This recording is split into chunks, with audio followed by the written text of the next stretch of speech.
আপনি সারাদিন খুবই পরিশ্রম করেন আর এটা ভেবে আরও বেশি পরিশ্রম করেন যে আমি একদিন না একদিন খুবই ধনী হব এবং আমার কাছে প্রচুর টাকা থাকবে আর তখন আমাকে এত পরিশ্রম করার প্রয়োজন হবে না। সত্যিই কি আপনি কখনো ধনী হতে পারবেন? কারণ এমন 4টি জিনিস বা কথা যেগুলো অন্য ধনী ব্যক্তিরা চায় না, কিন্তু এগুলো আপনি চাচ্ছেন। আর এই 4টি ভুলের কারণে কোনো মানুষ কখনোই ধনী হতে পারে না। আর আপনি সবসময় এটাই ভাবেন যে এত পরিশ্রম করছি তারপরেও কেন ধনী হতে পারছি না। এর আসল কারণেই হচ্ছে এই 4টি ভুল, যেগুলো আপনিও হয়তোবা প্রতিনিয়তই করে চলেছেন। আজ আমি এই ভিডিওতে সেই 4টি ভুল বা কথা বলতে চলেছি যেগুলো জেনে আপনিও এই ভুলগুলো করা থেকে বেঁচে একজন খুবই সমৃদ্ধশীল ধনী ব্যক্তি হতে পারবেন। আমাদের প্রথম পয়েন্টটি হলো, কেউ যদি আমাদেরকে জিজ্ঞাসা করে যে ভাই আপনি মাসে কত টাকা ইনকাম করেন, তাহলে আমরা কি করি? অনেক গর্বের সাথে বলি যে ভাই আমি মাসে এত টাকা ইনকাম করি। আর আপনি যদি সকলকেই এটা বলে ফেলেন যে আমি এত টাকা মাসে ইনকাম করি, তাহলে এখান থেকেই শুরু হয় আপনার সমস্যা। প্রথমত, আপনি যদি মাসে ভালো একটা টাকা ইনকাম করে থাকেন, তাহলে দেখবেন আপনার আশেপাশের লোকেরা এটা জানার পর আপনার উপর অনেকটা হিংসুটের মতো ব্যবহার করবে। কারণ কোনো মানুষই কখনোই চায় না যে আপনি তার থেকেও ভালো একটা জায়গায় পৌঁছান, তার থেকেও বেশি টাকা ইনকাম করুন। আর এজন্যই তারা কোনো না কোনোভাবে আপনার ক্ষতি করার চেষ্টা করেই যাবে। দ্বিতীয়ত, যখন আপনার আত্মীয় স্বজনরা এটা জানতে পারবে যে আপনি প্রতি মাসে ভালো পরিমাণ টাকা ইনকাম করেন, তাহলে দেখবেন সময়ে অসময়ে সবসময় তারা আপনার কাছ থেকে টাকা ধার চাইতে থাকবে। আর যেহেতু তারা আপনার আত্মীয় হয়, সেই কারণে তাদেরকে আপনার টাকা ধার দিতেই হবে। অথবা না দিলে দেখা যাবে আপনাকে নিয়ে সমাজে সমালোচনা করা শুরু করে দিবে। আর আপনি এই সমালোচনা থেকে বাঁচতে টাকা ধার দিয়েই দিবেন। দেখুন, কাউকে টাকা ধার দিয়ে তার সমস্যা থেকে বাঁচিয়ে আনা সেটা খুবই ভালো জিনিস, কিন্তু একটা কথা মাথায় রাখবেন, সবাই আপনার কাছ থেকে টাকা ধার নেওয়ার যোগ্য হয় না।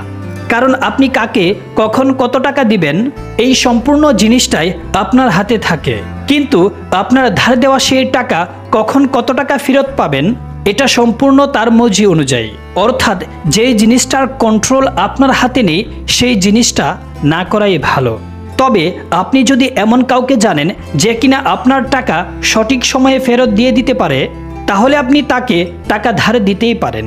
মূল কথা হলো, আপনি মাসে কত টাকা আয় করেন এটা আপনি সকলকে জানাবেন না।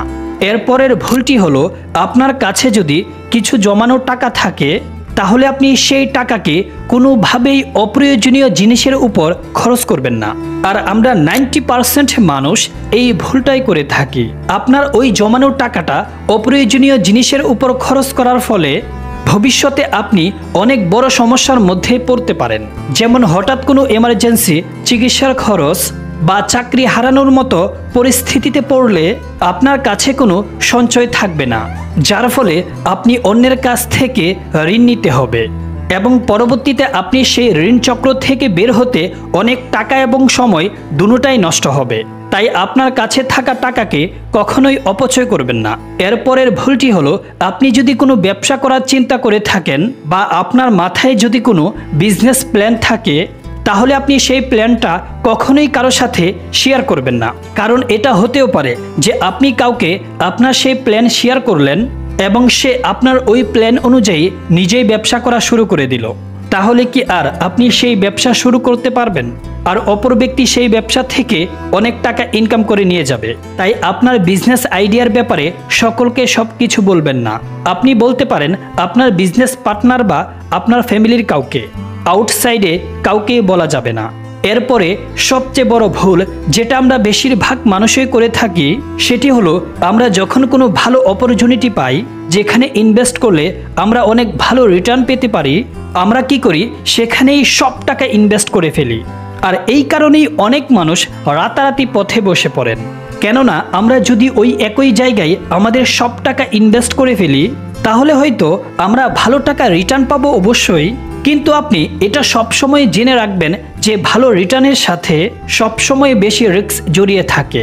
আর বাই চান্স যদি ওই ইনভেস্টমেন্ট প্ল্যানটা ব্যর্থ হয়ে যায়, তাহলে আপনি সম্পূর্ণ টাকাই হারিয়ে ফেলবেন। তাই কোনো একটা সুযোগে সব টাকা একই জায়গায় ইনভেস্ট করা খুবই ঝুঁকিপূর্ণ হতে পারে, কারণ এটি আপনার সম্পূর্ণ আর্থিক সচ্ছলতাকে হুমকির মুখে ফেলে দেয়। যদি সেই বিনিয়োগ সফল না হয় বা বাজারের অনিশ্চয়তা, প্রতারণা বা অর্থনৈতিক মন্দার কারণে ক্ষতি হয়, তাহলে আপনি একসঙ্গেই সব কিছু হারাতে বসবেন। এতে করে আপনার জরুরি পরিস্থিতিতে অর্থের অভাব হবে, মানসিক চাপ বাড়বে এবং আপনার ভবিষ্যৎ পরিকল্পনা বাধাগ্রস্ত হবে। একাধিক উৎসে বিনিয়োগ না করলে আপনার সম্পদ সুরক্ষিত থাকে না। তাই সবসময় আপনার ইনভেস্টমেন্ট ডাইভার্সিফাইড করে রাখবেন। আর এই 4টি কথার মধ্যে আপনি কোন কথাটি আগে থেকেই জানতেন অবশ্যই কমেন্টে জানাবেন। আর ভিডিওটি এই পর্যন্ত দেখে থাকলে প্লিজ একটা অনুরোধ করব, ভিডিওটিতে একটি লাইক দিয়ে চ্যানেলটি সাবস্ক্রাইব করে দিন। Thanks for watching.